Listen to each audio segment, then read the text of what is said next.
And Okay. My name is Dallas Nutter.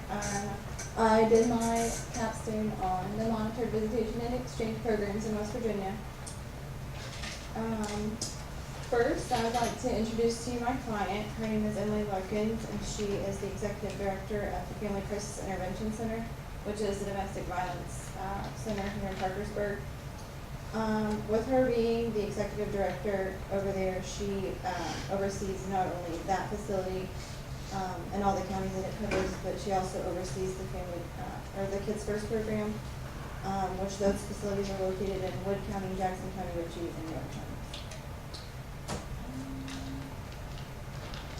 Emily, Mrs. Larkins has been an active member with the Family Crisis Intervention Center and the Kids First program since 2000. And she's not here because she just had a baby a couple weeks ago, so I gave her a pass on it. However, when I interviewed her, she stated that there was not a coming together of all of the different facilities within the state that provide the monitored visitations and exchange programs. So her problem, and thus my problem to find a solution to, was that there wasn't an organization to bring the Kids First programs together. So she wanted me to see what type of program would bring that together. The Kids First program in Wood County actually began in 2000, and it is currently ran by Cindy Buckingham and myself. Cindy's the director, and I'm the nighttime child advocate. There are 3 satellite facilities which the Wood County site actually oversees. Those are located in Jackson, Ritchie, and York County. The facility that was in Jackson County was at the request of the family court judge. They felt that they really needed one there to help provide services for families going through divorce or custody issues. The Roane County facility was the first to open its doors, which was back in 1998. And then the Ritchie County facility is the newest facility to join the Kids First programs that are overseen by the Family Crisis Intervention Center. Wood County is the main facility, due purely by the fact that it has such a high volume of families coming through the program.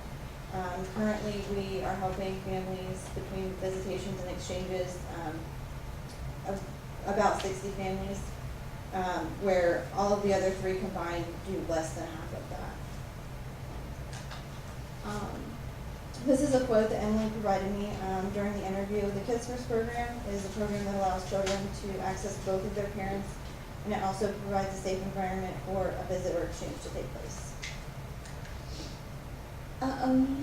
The majority of the monitored visitation and exchange programs in West Virginia are certified through the Family Protection Services Board. And the programs that are overseen by Emily provide monitored visitations and exchanges to families who have a court order. So the court order may be due to a domestic violence protection order, custody issues, divorce, etc. They usually come from the family court judges, however they can come through magistrate or circuit court. And the programs are all part-time programs due to funding. The facility I work at, the Wood County facility, operates on a 3-day-a-week basis, which are Wednesday, Friday, and Sunday from 5:15 to 7:45. At the Wood County facility, they can provide exchanges for as long as needed, but the visitation is a kind of a different story. There's such a long waiting list. There's probably between 9 and 11 families on the waiting list currently. So the visitation can only last up to a year, at which point, once their year is up, they have to go back to court and get a new court order if they want the visitation to continue, and then they go back on the waiting list. The environment is very child-friendly, safe, and it allows 0 to little contact between the parents involved, which is especially helpful if there's a protection order in effect. The facility in Wood County is fortunate enough to have a Parkersburg police officer at the facility during the time that we're operating. This not only ensures the safety of the staff, but it also ensures the safety of the children and parents involved. The other programs that are overseen by Emily do not have this. The program works in a way that Before any services can be started, the program must receive a signed court order. Once the signed court order is received, we set up an intake process with both the non-custodial and custodial parent. The intake process is done separately, and that includes like child history, family history, reasons why they're coming through the program, and the parents are not brought in at the same time due to if there's issues. We don't want them fighting in front of us. Once the intakes are complete though, exchanges can start immediately if that's what they're ordered. However, if they're ordered visitation, they're placed on the waiting list until a spot becomes available for them. If visitation or exchanges are the result of a domestic violence protection order, we can only provide services until that expires.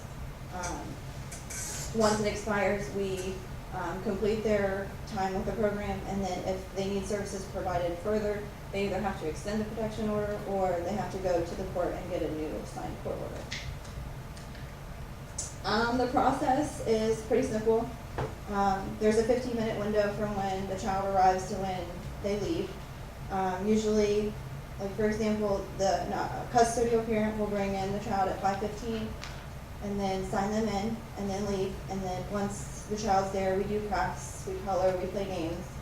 And then 15 minutes later, so at 5:30, the non-custodial parent would come and pick the child up after they sign them out. According to the Family Protection Services Board, in 2014, they listed these 9 facilities that they licensed to be monitored visitation and exchange facilities. They include the Children's Home Society of West Virginia, the Kids First Program, the Family Refugee Center, the Family Violence Prevention Program, the Rape and Domestic Violence Information Center, the Resolve Family Abuse Program, the Lighthouse of Change Incorporated, the Tri-County Child Exchange and Visitation Program, and the Women's Resource Center. Between these 9 facilities in 2014, they provided 8,650 visits and exchanges to roughly 700 children. So a little bit individually about each program. The Children's Home Society of West Virginia serves Nicholas, Mercer, McDowell, and Wyoming counties. They provide visitation, case management, and monthly visitation reports. And these families have to be referred to by the DHHR. And with this program, each visitation is individualized to meet the needs of each individual family coming through. The Family Refugee Center serves Greenbrier and Monroe counties, and they provide visitation and exchanges in a safe and neutral environment, and they help children stay connected to both parents during difficult times, such as divorce or custody battles. And then the YWCA of Wheeling, which is the Family Violence Prevention Program, serves Ohio, Marshall, and Marshall counties. And this program provides services to families experiencing domestic violence, but they must be referred to by the courts or a different agency. The YWCA of Charleston, or the Resolve Family Abuse Program, serves Kanawha, Clay, and Boone counties. They also provide monitored visitation and exchanges. And the Lighthouse of Change Incorporated serves Hancock and Brooke counties, and they provide visitations which is monitored by 2 staff or 1 staff and a security guard. And along with the other programs, they also have to have a court order to come through the program. So when I was searching for different programs or different organizations to bring all of these different facilities together, since they're so spread out throughout the state, I kept coming back to coalitions. There's a coalition for domestic violence, which Emily is a part of. And when I looked that up, there's 4 key components to building a successful coalition, which include conditions, commitment, contribution, and competence. When I considered forming a coalition for monitored visitation and exchange programs, the conditions would need to be the ability for the group to gather broad support for the issues at hand, which there are significant issues, especially since the programs provide such great services. The commitment would involve short-term and long-term goals. The contribution would involve resources, ideology, and power. And then the competency would be the ability to all work together. And then when forming coalitions, you would have to think, there are needs for facilitators, chairpersons, communicators, note takers, representatives, spokesperson, visionary, and strategist. And then finally, in conclusion, since Emily had wanted something to bring all the programs together, I felt that the best recommendation was to form a coalition. After researching all of the 9 facilities that were licensed back in 2014, the next steps would be to reach out to these different facilities, staff people, and suggest forming a coalition. And then once all of these facilities were brought together, the members could work together to possibly set standards and guidelines for all of the facilities throughout the state, so that they would be operating on the same level and on the same way. And then other benefits of forming a coalition would be possible statewide funding, training options, since there are not very many training options for the staff that run these facilities. And then it would bring all of the members together to see what works and what does not work, and see what improvements needed to be made.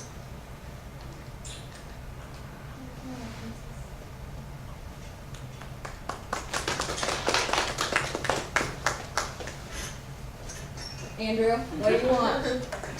Is there, did you hear any talk about the role of the Bureau of Children and Families in supporting a coalition?